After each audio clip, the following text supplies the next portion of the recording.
hay que reivindicar reformas que la era neoliberal ha integrado, imponiendo una lógica perversa.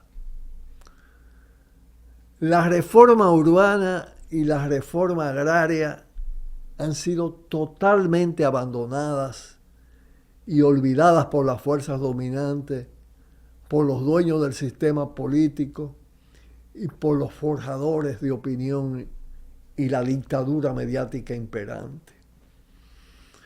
Ambas reformas conllevan transformaciones profundas al régimen de propiedad, al usufructo del territorio y de los recursos naturales, suelo, subsuelo, sobresuelo, a la escandalosa concentración de riqueza y de ingresos en pocas manos. Esas dos reformas son pilares clave para contrarrestar monopolios, oligopolios, despojos y otras modalidades de acaparamiento de propiedades e ingresos, los cuales niegan justicia y bienestar social a gran parte de la sociedad. Ambas reformas contempladas en el programa de los héroes de junio de 1959 hablaba de reforma agraria, hablaba de reforma urbana y hablaba de constituyente. Pero además sugerida por la Constitución del 63, esa que también archivaron, enterraron.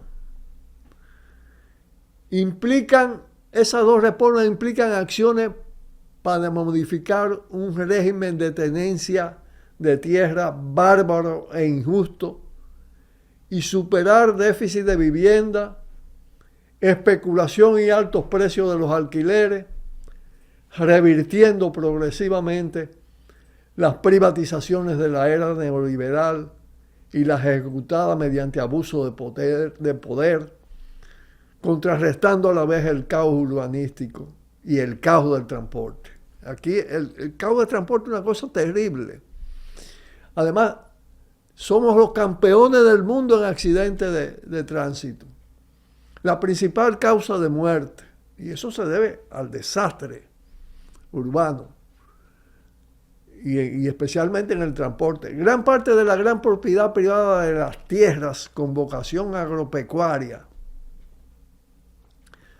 proviene de la ominosa apropiación o robo de las tierras comuneras impuesta por el sistema Torres durante la operación militar, la ocupación militar, la intervención militar norteamericana, estadounidense, de 1916 al 17. El sistema Torres le dio la posibilidad a los oligarcas dominicanos de apropiarse de las tierras comuneras. Eso incluye áreas boscosas y costeras. Incluye. Pasa algo parecido con muchos terrenos urbanos y suburbanos usurpados por oligarcas tipo la familia Vicini, para mencionar un caso. Las sucesivas piñatas de las tierras del CEA, propiedad pública, han agravado la ilegalidad de ese tipo de propiedad privada, producto de la usurpación de un bien común, la tierra. Pero además, la elevada inaplicación de las leyes agrarias aprobadas en la década del 70 del siglo pasado determina un alto grado de ilegalidad de las enormes cantidades de tierras fértiles concentradas en manos privadas. La mayor parte de las propiedades de los tutumpotes, de los orocones de la tierra, son ilegales. Y los campesinos tienen derecho a recuperarla. El pueblo tiene derecho a recuperarla. Porque mientras eso sucede, muchas familias campesinas no tienen tierra o tienen muy poca tierra para producir y vivir dignamente. Hay que ver lo que han pasado los peregrinos del este, los peregrinos del Ceibo, para conquistar el derecho a la tierra. los abusos que se han... Pero eso es de toda parte del país. Y se está hablando de reforma, y eso sigue rampante. El denominado Código Agrario, que lo integran la Ley de Recuperación de Tierra del Estado, la Ley de Cuota Aparte, la Ley de Aparcería, la Ley de Latifundio y la Ley Ganadera, debe aplicarse, profundizarse y ampliarse. Ese código es limitado. Ese código necesita ser reformado para hacer una verdadera reforma agraria, mucho más allá de esos propósitos limitados. Procede además fortalecer los gravámenes a la plusvalía de los terrenos y propiedades urbanas acaparadas por minorías voraces. Se impone un acto de reparación que elimine el robo, el hurto a beneficio de oligarcas y políticos ladrones de bosque, tierras productivas, zonas turísticas urbanizables. Y en la zona turística, además de apropiarse de las tierras, destruyen los manglares, más del 50% de los manglares destruidos en los últimos años.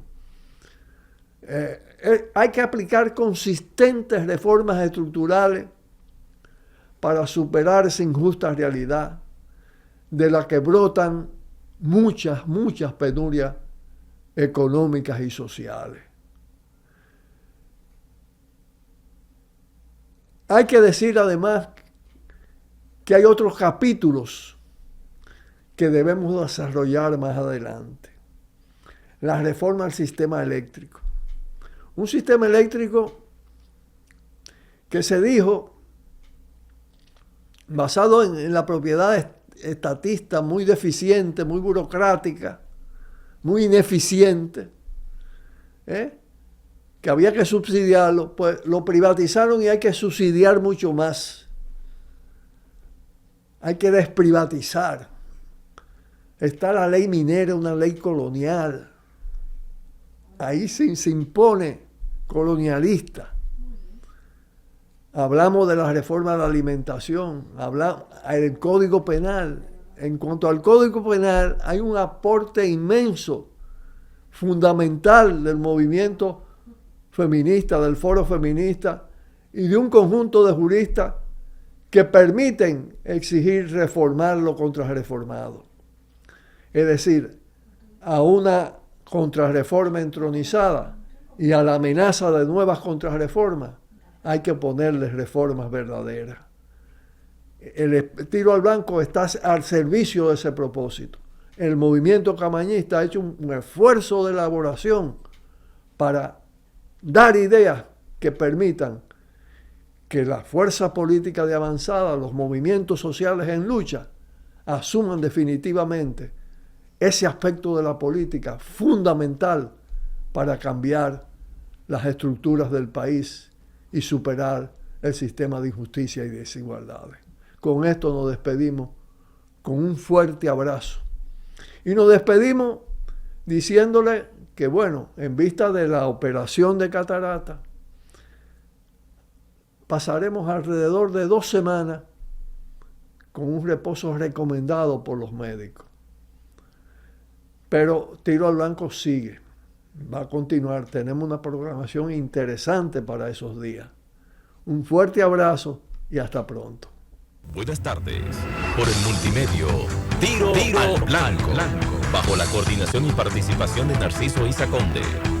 La verdad sin dobleces, para hacer realidad los ideales del coronel Camaño y el inmenso Che Guevara.